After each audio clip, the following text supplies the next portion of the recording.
हमने 2-3 महीने पहले इसी चैनल पर भगवान की बातें, इस YouTube चैनल पर गोपांगनाओं प्रेम का वर्णन किया था गोपी गीत के माध्यम से। वो 19 श्लोक जिसमें गोपांगनाएं अपनी व्यथा, विरह की व्यथा, जब भगवान अंतर्हित अंतर ध्यान हो गए तो गोपांगनाओं को कैसा लगा, उन्होंने कैसे उसको व्यक्त किया, भगवान के प्रति उनके क्या भाव थे, भगवान के प्रति प्रेम, उलाहना, सब कुछ हमने देखा। और हमने देखा कि गोपी गीत को आप सब जो भगवान की बातें यूट्यूब चैनल को देखते हैं, फॉलो करते हैं, सब्सक्राइब करते हैं, उनको बहुत पसंद आया। इनफैक्ट गोपी गीत का वो पहला एपिसोड आज जबकि ये एपिसोड बन रहा है तो करीब करीब 5000 व्यूज़ उसके हो चुके हैं। और उसी के माध्यम से इस भगवान की बातें चैनल से कई सब्सक्राइबर्स भी जुड़े हैं। लगा कि गोपांगनाओं के इस विलक्षण प्रेम की कुछ और व्याख्या करनी चाहिए। गोपी गीत के माध्यम से तो है ही है, जो कि श्रीमद् भागवत में आई है। तो गोपी प्रेम का रहस्य जानने से पहले प्रेम तत्व पर कुछ विचार ऐसा लगता है कि करना आवश्यक है। तो प्रेम असल में वाणी की वस्तु नहीं है जिसका वर्णन वाणी से हो सकता है। वो तो प्रेम का अत्यंत स्थूल बाहरी स्वरूप है जो शब्दों में कहा जाता है। प्रेम असल में हृदय में रहता है और प्रेमी को प्रेममय बना डालता है। भगवान श्री राम जी ने श्री जानकी जी के पास जब प्रेम संदेश भेजा था तो उसमें कहा था, तत्व प्रेम कर मम अरु तोरा, जानत प्रिया एकु मनु मोरा, सो मनु सदा रहत तो ही पाई, जानू प्रीति रस एतनी माई। कि तुम्हारे और मेरे प्रेम का तत्व केवल एक मेरा मन जानता है और वो मन सदा तुम्हारे पास रहता है। प्रेम में स्वार्थ के लिए जरा सी भी जगह नहीं है। जहां कुछ भी पाने की वासना है वहां प्रेम के पवित्र आसन को काम कलंकित कर देता है। प्रेम में सिर्फ देना ही देना है, लेना या पाने की कल्पना भी नहीं है। प्रेम सदा बढ़ता है, घटता नहीं।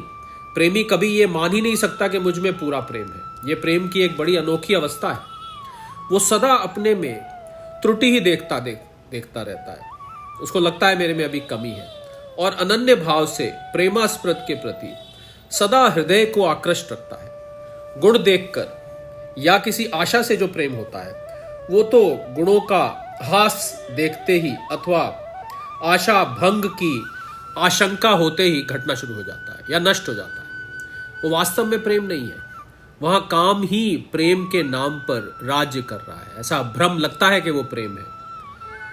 तो ध्वंस का कारण वर्तमान होने पर भी जो सर्वथा ध्वंस रहित है, तो प्रेम के स्वरूप का उसी प्रकार वर्णन नहीं किया जा सकता जैसे गूंगा स्वाद का वर्णन नहीं कर सकता। ऐसा प्रेम किसी बिरले भाग्यवान अधिकारी, परम विषय वैरागी, भगवत अनुरागी भक्त में ही प्रकट होता है। यह प्रेम गुणों से रहित है। इसमें कामना की जरा सी गंध तक नहीं है। यह हर क्षण बढ़ता ही रहता है। इसका प्रवाह सदा अटूट रहता है और यह अति सूक्ष्म है, केवल अनुभव से जाना जा सकता है। इस प्रेम को पाकर भक्त केवल प्रेम को ही देखता है, प्रेम को ही सुनता है और प्रेम का ही चिंतन करता है। प्रेम और प्रेमास्पद में कोई अंतर भी नहीं रह जाता। इसी प्रेम भाव को प्राप्त गोपियां और गोपियों की दशा का वर्णन करते हुए भक्त कविगण क्या कहते हैं, आइए कुछ देखते हैं कुछ भक्तों ने क्या कहा है। जित देखूं तित श्याम मई है, श्याम कुंज बन जमुना श्यामा, श्याम गगन घन घटा छई है, सब रंग में श्याम भरो है, लोग कहत ये बात नहीं है। ऐसे बहुत सारे कवियों ने उसका व्याख्यान किया है। तो कृष्णमय जगत देखने वाली गोपियों की एक गाथा इस प्रकार भी है कि दिन रात श्री कृष्ण चर्चा में लगी हुई कुछ गोपियों से एक दिन एक गोपी ने पूछा, बहन क्या कहूं, नंद बाबा गोरे, यशोदा जी गोरी, दाऊ जी गोरे, घर भर में सब गोरे, पर हमारे श्याम सुंदरी सांवरे ये कैसे हो गया। इस पर एक कृष्ण दर्शन में गोपी ने कहा, बहन क्या तू इतना भी नहीं जानती। अरे कितनी रहस्य की बात है कि गोपी की कजरारी आंखों में केवल कृष्ण ही बसते हैं। तो भला जब वो कजरारी आंखों में बसेंगे तो उनका रंग सांवरा तो होगा ही। अब आइए थोड़ा गोपी प्रेम में और गहरा उतर के देखते हैं। तो गोपी प्रेम में राग का अभाव नहीं है, परंतु वो राग सब जगह से सिमट कर मुक्ति, भुक्ति और मुक्ति के दुर्गम प्रलोभन पर्वतों को लांग कर केवल श्री कृष्ण में अर्पण हो गया। गोपियों के मन प्राण सब कुछ श्री कृष्ण के हैं। ये लोक और परलोक में गोपियां श्री कृष्ण के सिवा अन्य किसी को भी नहीं जानती। उनका जीवन केवल श्री कृष्ण सुख के लिए है। उनका जागना, सोना, खाना पीना, चलना फिरना, श्रृंगार सज्जा करना, कबरी बांधना, गीत गाना, बातचीत करना, सब श्री कृष्ण को सुख पहुंचाने के लिए। श्री कृष्ण को सुखी देखकर ही संपूर्ण कामनाओं से सर्वथा शून्य उन गोपियों को अपार सुख होता है। तो भगवान ने स्वयं कहा, हे अर्जुन, गोपियां अपने शरीर की रक्षा मेरी सेवा के लिए करती हैं। गोपियों को छोड़कर मेरा निगूढ़ प्रेम पात्र और कोई है ही नहीं। तो यहां पर प्रश्न यह होता है कि सुख समुद्र, विज्ञान, आनंद, धन भगवान को सुख पहुंचाना कैसा? क्या गोपियों के द्वारा ही भगवान को सुख मिलता है? भगवान क्या स्वयं सुख संदोह नहीं है? क्या उनके अंदर सुख नहीं है? क्यों नहीं है? शक्तिमान भगवान की ही आहादनी शक्ति तो श्री राधिका जी हैं।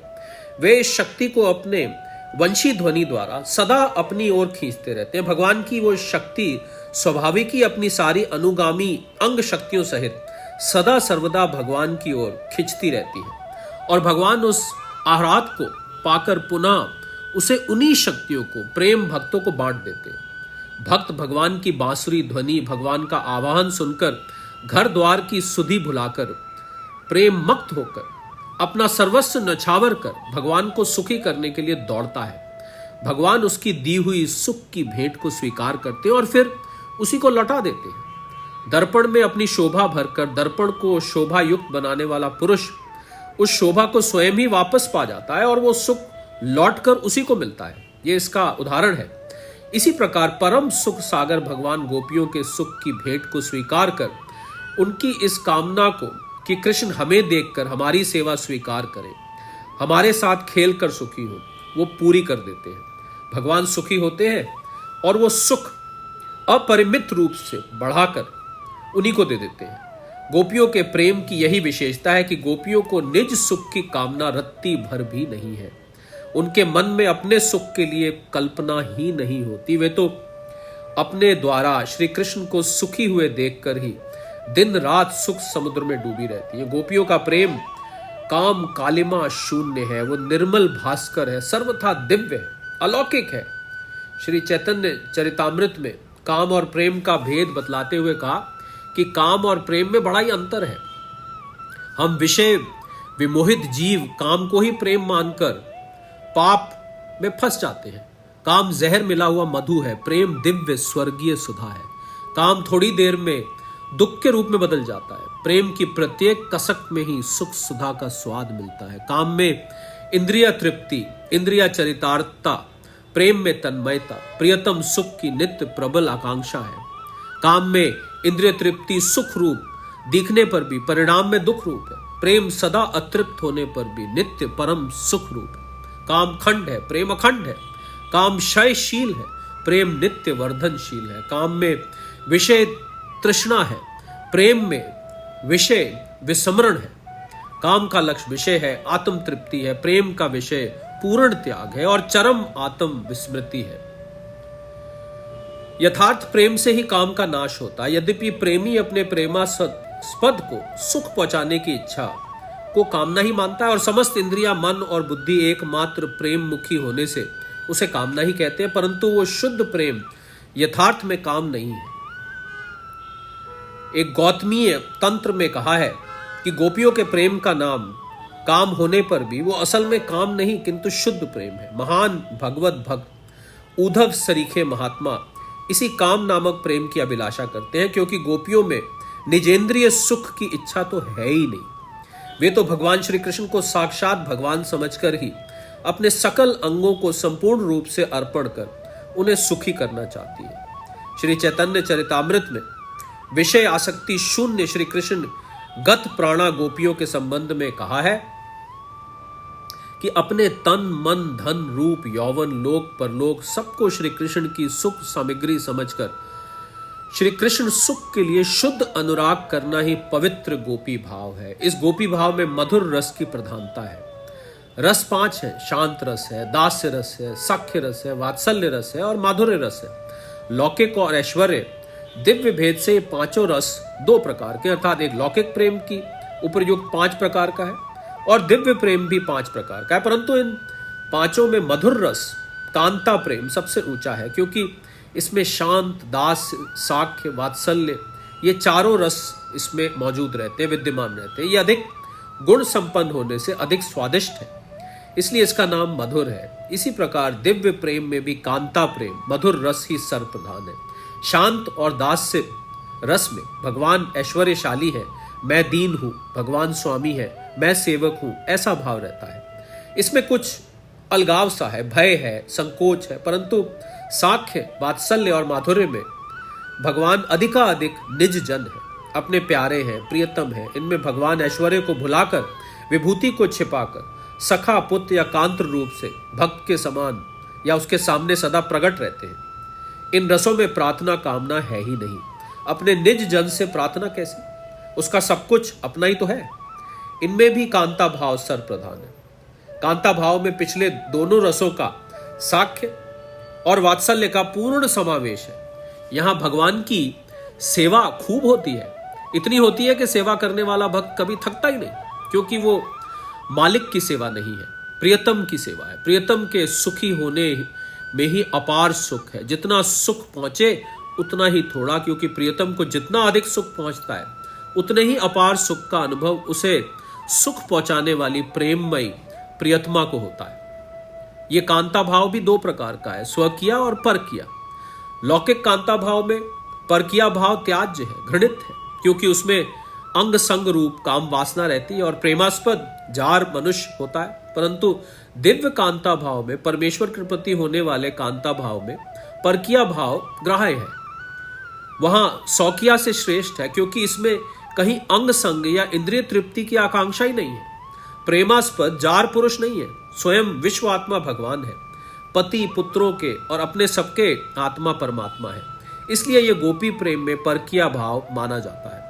यद्यपि सौकिया पतिव्रता स्त्री अपना नाम, गोत्र, जीवन, धन, धर्म सभी पति के अर्पण कर प्रत्येक चेष्टा पति के लिए करती है, तथापि परकीया भाव में 3 बातें विशेष होती हैं: प्रियतम का निरंतर चिंतन, उससे मिलने की अतृप्त उत्कंठा और प्रियतम में दोष दृष्टि का सर्वथा अभाव। सौकिया में सदा एक ही घर में एक साथ निवास होने के कारण ये तीनों ही बातें नहीं होती। गोपियां भगवान को नित्य देखती थी, परंतु परकीया भाव की प्रधानता से क्षण भर का वियोग भी उनके लिए असह्य हो जाता था और आंखों पे पलक बनाने के लिए वे विधाता को कोसती थी, क्योंकि पलक ना होते तो आंखें सदा खुली ही रहती। तो आज इस गोपी रस का, गोपियों के भगवान के संबंध का, गोपी प्रेम का, गोपी भाव का इस कैप्सूल को यहीं विराम देते हैं। अगले कैप्सूल में हम कोशिश करेंगे आपके लिए गोपी प्रेम पर कुछ और विश्लेषण करने का, गोपी प्रेम का कुछ और व्याख्यान करने का, गोपी के मन की व्यथा और एक प्रेमी के मन की व्यथा का, जिसको भगवान से सच्चा प्रेम है, उसकी व्याख्या की और चेष्टा करेंगे। तब तक के लिए सादर प्रणाम।